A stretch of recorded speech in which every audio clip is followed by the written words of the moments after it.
Quite a few months ago, I purchased myself the Lectric 2.0 e-bike.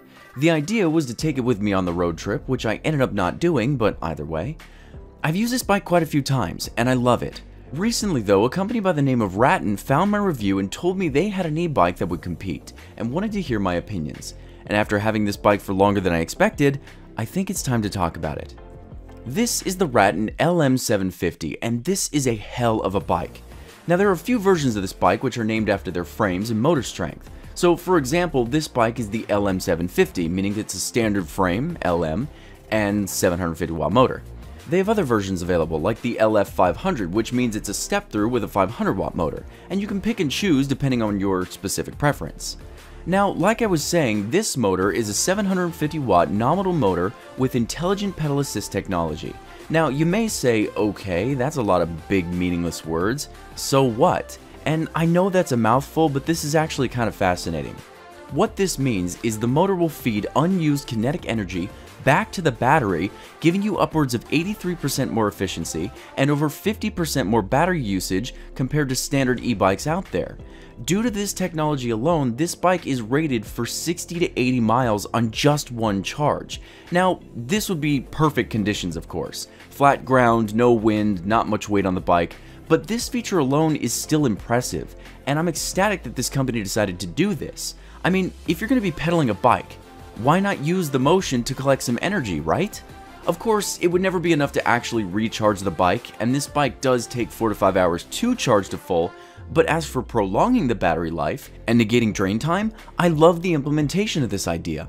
Speaking of the motor, this bike can reach up to 28 miles per hour, which is the same top speed as the Lectric 2.0. I noticed though that the pedal assist modes 1 through 5 actually have their own speed cap.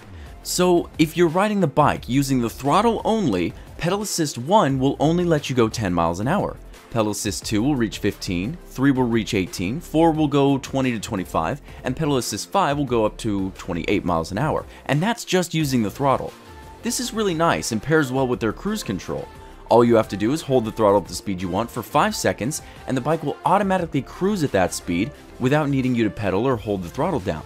I really like how much thought and care went into the bike. It's very intuitive and easy to learn. Now, if you're not so keen on the cruise control feature, you can always disable it in the advanced settings menu.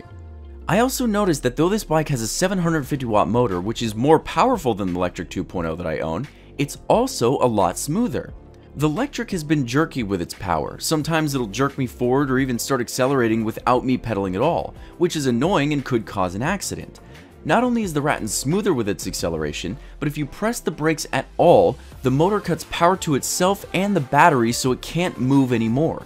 You could be holding the throttle down all you like, so long as your hands are on the brakes, this bike's not going to move. Now, this battery is a 48 volt 13 amp hour with a charge time of roughly 4 to 5 hours. I noticed as I rode the bike around, the battery stays pretty full. I've actually ridden this bike quite a few times now, and I've only charged it once, and I can imagine it's due to that intelligent charge technology that we talked about before. This battery is also larger than the 9.4 amp hour that comes with the Lectric 2.0, and it also has an indicator on it which will tell you the percentage without you having to turn the bike on. Now the frame is an aluminum alloy which has a curb weight of 64 pounds, which is almost the exact same weight as the Lectric 2.0. The weird thing is how this bike rides while the power is off. When you ride the Lectric 2.0 without any power, it wears you out very quickly. You have to be in a high gear in order to ride it, and even then you're not going to be riding it very long until you want to turn the power back on. With the Rattan, you don't even need to be in that high of a gear, and it rides like a normal bike. I could ride this thing for hours without power, and not have any issues, and that's one thing I didn't like so much about the Lectric 2.0. Now of course, this bike can also fold in half, and I'm so glad the electric bikes can do this. How pampered are we these days? But either way, the handlebar stem has a latch that allows it to be broken down, and then in the middle of the bike there's another latch that actually has a pin so you can really lock it into place. I guess there were some people that had issues before while riding these folding bikes where they'd be riding them, the latch would burst open and the bike would fold in half on them while they would ride.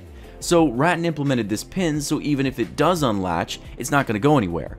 Not a problem that I've ever run into, but it's nice that they had that extra security feature. The neck, however, doesn't have the security feature, so I wouldn't recommend going off jumps or really rough terrain just in case. Now besides the frame, this bike also has front-end suspension which works just as you'd expect, and is helped out by the 4-inch fat tires. These act as shock absorbers when going over rough terrain, and they do a good job. The Lectric XP also had 4-inch fat tires, but the 2.0 opted in for 3 inches so you could turn easier. And honestly, I don't have a preference between the two. The tires are both really nice. Besides that, this bike also comes with a suspension seat post, and I love that they did this. Other bikes this price would have you buy their own upgrade pack for the suspension seat post, which is what I had to do for the Lectric 2.0. One thing though, this seat is awful. It's hard as a rock, and I'm sure there are some people out there who like these kinds of seats, but if I upgraded one thing on this bike, it would definitely be this. Other neat features on the bike. They give you a 7-speed Shimano gear shift, which is a pretty standard thing on these electric bikes. They also give you a bell, which I did not expect and is a nice touch. You also have a front light and a tail light, which you can turn on using the control box here. The control box is pretty easy. You've got a power button right on the front here. The light is on the bottom right by the bell, and then on the top right you have an information button which transitions through the tripometer, odometer, average speed, and riding power. The screen is really easy to read and shows your speed and battery percentage no matter what information setting you're set to. Unfortunately, while I was going to record the bike, my screen got damaged. I'm not even completely sure how it happened, but I contacted Rattan and quickly they sent out their new updated screen that will be shipped out with this bike. The screen's a lot nicer, very easy to read, and doesn't feel as cheap as the older one. It was also really easy to install. This moves us over to the brake system, and you may think this is simple, but Rattan really did think of everything when it came to the operation of this bike. These are tetromechanical disc brakes, which are pretty standard on these electric bikes, but Rattan is using a motor inhibitor system, so when you press on the brakes, the motor shuts off, the battery stops feeding power. Basically, you could be holding the throttle and the brakes and this bike is not going to move, and that's a big safety feature that I'm very impressed with. They really did think of everything with this bike. Now there's one thing on the bike that I really didn't understand. This bike ships with a back seat, and they even give you foot pedals. Here's the catch. This seat can only hold up to 25 kilograms or 55 pounds. It even says in the manual, do not let another person ride on the back of this bike. So you could take a child or a dog or something like that if you implement a seat back there for them, but it's weird that you can't use it. It's even weirder that they give you foot pegs for it and you can't sit someone there. I think I would have preferred a basket or something.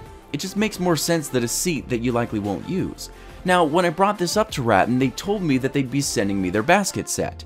After I got them, I installed them, and I really do think it makes more sense than a seat. Their set comes with one basket on the front and one for the rear where the seat used to go. 55 pounds of groceries? That seems more reasonable. Between the two electric bikes, I have a major preference for this one. They implemented so many features and technology to enhance the electric bike experience. Not to mention, they have a 2-year warranty on the parts and a 3-year warranty on the battery, which is really nice. The bike also comes fully assembled in its broken down form. A lot of electric bikes will make you install the front tire for packaging, but this one's ready to go once it comes to the door. The only real cons that I have was the fact that it came with a seat that you can't use, and whatever tubes they use for the tires are very thin. It was maybe my second or third time when I rode the bike, and both of my tires were flat. The tubes had both been punctured. So I went to the store, got some tougher tubes, and we were good to go. Beyond that, this is a quality bike. I honestly like this bike so much that I'm probably going to sell my Lectric 2.0 and just use this one. It's lighter, more efficient, has a bigger battery, more powerful motor, and a bunch of neat features that most other electric bikes don't offer for this price. If you're interested in getting an electric bike and you can't decide, I would recommend this one. If you're interested, I also have a coupon code for $50 off for a limited time. Check the description for that one. Thank you guys so much, and I'll see you next time.